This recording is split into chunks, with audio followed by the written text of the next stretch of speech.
9 de la mañana, 23 minutos. Luego de 2 años limitados por la pandemia, el PIT-CNT prepara una movilización por el Día de los Trabajadores el próximo 1 de mayo, masiva, en medio también de discusiones y reclamos al gobierno, tras considerar insuficientes las medidas anunciadas días atrás. Para hablar de todo esto recibimos al presidente de la Central de Trabajadores, a Marcelo Abdala. Bienvenido, ¿cómo le va? Muy buenos días, ¿cómo están ustedes? Muy bien. Muy bien. Bueno, ¿cómo se prepara el próximo 1 de mayo? ¿Por dónde van a ir los ejes de la proclama que se va a leer y que se va a compartir? Bueno, lo primero que nada es que la mesa representativa del PIT-CNT, que su dirección está a pleno trabajando para que el 1 de mayo haya una gran manifestación de los trabajadores y de todos los sectores populares. Si bien en Uruguay en el año 2020 y en el año 2021 se procesaron a través de caravanas por el cuidado sanitario que requería la pandemia, movilizaciones importantes, es verdad que este año es el primer 1 de mayo con una concentración importante, además de las caravanas que se van a hacer desde el año 2019. Entonces, allí se va a analizar, digamos, la situación económica del país, cómo la gente no está llegando a fin de mes, cómo hay un proceso donde se vienen trasladando los precios internacionales de las materias primas, excesivamente altos hoy por mecanismos de especulación financiera vinculados a la guerra y cómo eso se traslada a la demanda interna. Y en función, digamos, de esa situación que está generando obviamente múltiples sufrimientos, a la gente sin trabajo, a quien trabaja por la cuenta, a todos los trabajadores y jubilados que viven de ingresos fijos, y también, decimos nosotros, al pequeño comercio del barrio, la industria, los sectores agropecuarios. Bueno, allí se va a hacer un planteo, digamos, de cómo debe efectivamente desarrollarse algunas políticas públicas que defiendan el trabajo, el salario, que defiendan, digamos, la seguridad social. Creo que va a ser una manifestación bien importante desde el punto de vista de la centralidad del trabajo para la buena vida de la sociedad. Y bueno, estamos convocando efectivamente a vastísimos sectores. A nivel nacional van a haber actos en todos los departamentos. Aquí en el área metropolitana, primero una caravana que va a salir desde el oeste del departamento, desde el norte, desde el este, y van a confluir toda la gente del área metropolitana en la Plaza 1 de Mayo. Y luego de allí nos vamos a dirigir hasta Avenida El Libertador y La Paz para desarrollar una gran columna con un acto bien importante, ¿no? Ahora, Abdala, ¿hubo algunas señales por parte del gobierno en cuestiones de precios, de exoneración de IVA? Se ha dicho que es insuficiente. El aumento para los públicos, también para las jubilaciones. Se llamó a un Consejo Superior Tripartito. ¿Son señales que está dando el gobierno? ¿Cómo las analizan ustedes? ¿Y cómo van a estar presentes en ese acto del 1 de mayo también? Bueno, Ya también se reunieron por el salario mínimo. con mucho respeto, pero la gente no come señales, digamos. Yo inclusive cuestiono que el planteo del Poder Ejecutivo se pueda considerar como un aumento, porque cuando nosotros fuimos a conversar, que tuvimos un diálogo importante con el ministro de Trabajo, allí quedó absolutamente claro que el planteo del Poder Ejecutivo es un adelanto a cuenta de ajustes que se van a estar desarrollando, por ejemplo, el 1 de enero.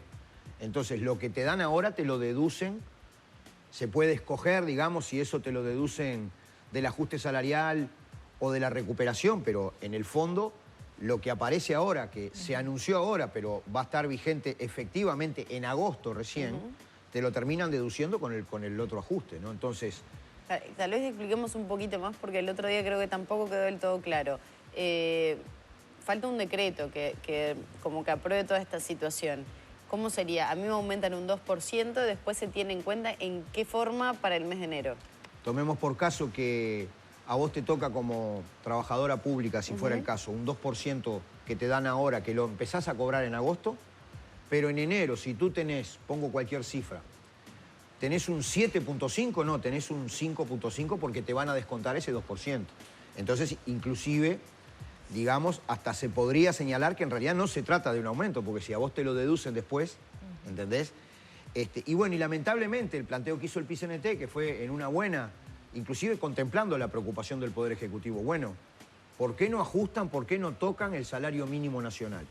Que de alguna manera es de alguna manera una referencia, porque a la gente que está desarrollando una changa, la gente que de repente está en algún trabajo informal, muchas veces toma esa variable está para bueno su repasar en cuánto está presupuestación. el salario mínimo nacional y qué es lo que pide el PIT-CNT como, digamos, empuje para los sectores más vulnerables. Bueno, por lo menos decíamos que se moviera a partir del 1 de julio en la misma proporción que el Poder Ejecutivo habló, digamos, de un 2% para la Administración Central, o que puso eso en tela de juicio para que sea analizado en el tripartito. En el sector privado todavía es más difícil, porque no es que se pueda llegar a un acuerdo entre la parte trabajadora y el Poder Ejecutivo. Están las patronales y, bueno, ustedes saben, ellos nunca están de acuerdo con aumento de ningún tipo, pero ya dijeron públicamente que no veían condiciones de ajustar. Entonces, ¿cuál es la dificultad? Nosotros estamos soportando una inflación importada a partir de trasladar a los precios nacionales los precios internacionales de las materias primas. Ya habíamos dicho en la negociación del 2021 que las pautas del Poder Ejecutivo se estaban quedando cortas, que estimaban tan chata, tan baja la inflación, que en definitiva lo que iba a suceder es que se podía depredar el salario real. Bueno, lamentablemente tuvimos razón, es lo que está sucediendo, y se precisan medidas, políticas activas, que dinamicen el mercado interno, que generen trabajo, en primer lugar, porque para nosotros lo central es el trabajo, y también que la gente pueda efectivamente solventar su vida en unas condiciones mejores que lo que está sucediendo, ¿no? Uno de los puntos de discusión al comienzo de gestión de este gobierno era la priorización de las fuentes, y después de la pandemia más, ¿no? La priorización de las fuentes de trabajo versus el aumento salarial, ¿no? Algo que el PIT-CNT siempre defendió exactamente lo contrario. Se vio cristalizado porque el empleo de alguna manera recuperó un poco más, ¿no? Después de que se empezó a normalizar la situación provocada por la pandemia. Sí.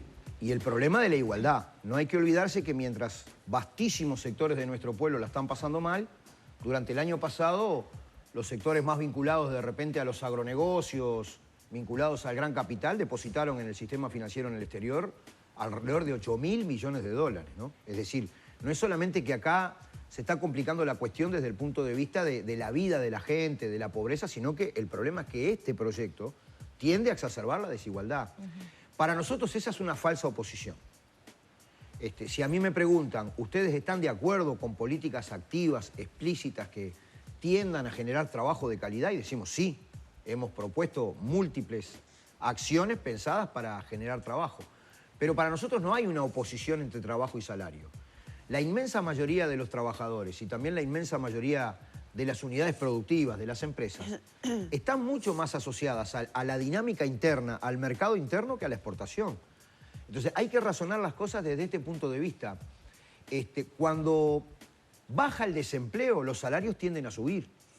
Y cuando el salario tiende a subir, como el trabajador se lo consume aquí, eso va inmediatamente para los jubilados, pero va inmediatamente para los sectores que viven, digamos, de la actividad, pequeña actividad, digamos, vinculada a la demanda interna. Me refiero al almacenero del barrio, a la pequeña industria que trabaja para el mercado interno, inclusive los sectores que producen alimentos para la demanda interna, ¿no? Entonces, el trabajo da salario y el salario genera trabajo. Nosotros nunca estuvimos con esa dicotomía que nos plantea el esquema neoliberal, digamos, porque en la práctica, al final de cuentas, cuando se desarrollan políticas con esa cabeza, te quedás sin trabajo y sin salario, con las dos cosas. Abdala, ¿cómo son las relaciones entre la Central de Trabajadores y el ámbito empresarial? Pareciera a veces que en el discurso las posiciones están cada vez más desencontradas, ¿no? Y más divididas también. Bueno, naturalmente que defendemos intereses diferentes, digamos, ¿no? ¿Pero se ha deteriorado la relación en los últimos años? No, ni ha mejorado ni se ha deteriorado. Digamos que nosotros tenemos una relación institucional absolutamente respetuosa y correcta con todos los actores sociales y políticos de la sociedad, pero bueno, nosotros defendemos los intereses de la clase trabajadora. Es notorio además que en particular la Cámara de Comercio y la Cámara de Industria han desarrollado una queja en la Organización Internacional del Trabajo que justamente va contra el corazón de la negociación colectiva en Uruguay, que son los consejos de salario, que es la ley de negociación colectiva, y bueno, y nosotros hemos sido defensores explícitos de que es mejor para la sociedad uruguaya de que haya negociación colectiva institucionalizada, tripartita, por rama de actividad, y obviamente que en ese punto tenemos un diferendo muy grande, porque si fuera por ellos liquidan los consejos de salario, y bueno, y para nosotros ese es un ámbito donde se puede asociar de alguna manera la dinámica económica con algo, al menos, de distribución del ingreso. Abdala, se ha dicho que mayo podía llegar a ser un mes, no sé si de mayor conflictividad, pero en el marco del 1 de mayo, mucha movilización y demás. Hoy, por ejemplo, hasta ahora se está desarrollando un paro de los trabajadores del Supergas. ¿Cómo va a seguir toda esta situación? O por lo menos, ¿qué conflictos ven ustedes? El Supergas ya viene desde hace un par de semanas con muchos inconvenientes. Bueno, nosotros prevemos y como centro el desarrollo de una gran movilización el 1 de mayo. Es un día para nosotros, está catalogado en el almanaque como feriado pago, pero es un día de movilización, es el día que el trabajador defiende su interés, es el día que los mártires de Chicago dieron su vida por la reducción de la jornada, por las 8 horas, y en todo el mundo se desarrollan acciones pensando en elevar la calidad de vida de los trabajadores. Desde el punto de vista de acciones generales del PIT-CNT, yo creo que eso es parte, digamos, de un proceso que va a ser analizado en la propia mesa representativa del PIT-CNT. Hoy, en este instante, nosotros no tenemos, en este instante, acciones previstas, digamos, para el corto plazo, y es a quien le corresponde, es a la mesa representativa su resolución, y ella está marcada para el mes de mayo. Obviamente que a nivel de empresas, a nivel de ramas de actividad, es absolutamente normal que se desarrollen acciones, sea en defensa de la organización, cuando hay algún ataque antisindical, sea por las reivindicaciones que los compañeros estimen, ¿no? Pero eso no se decide en el PIT-CNT, son los propios gremios que desarrollan su actividad. Ya para cerrar, ¿cómo llega el PIT-CNT a este 1 de mayo, a su interna? ¿He sabido de diferencias entre gremios, por ejemplo, el sindicato policial? ¿Cómo llega? ¿Cuán dividido o no llega el PIT-CNT a este 1 de mayo? Bueno, por suerte, y es parte de la riqueza democrática del movimiento obrero, a diferencia del resto de los países, inclusive de América Latina, donde hay una fragmentación del movimiento sindical, hay distintas centrales, nosotros tenemos la característica de que actuamos en el movimiento sindical en la unidad, en la diversidad. Es una unidad sin exclusiones de todos los trabajadores de todas las áreas económicas del país, y eso también conlleva a que, naturalmente, en el PIT-CNT, y esto para mí es parte de su riqueza, existen las más diversas orientaciones. Claro, a veces también hay mensajes contradictorios, ¿no? Entre trabajadores. Bueno, es lo mismo que sucede a veces entre patronales o adentro de los mismos partidos políticos. Yo creo que la diversidad de opiniones que hay en el PIT-CNT alimenta su riqueza, ¿no? Porque nadie le pide a nadie adentro del PIT-CNT que tiene que pensar igual.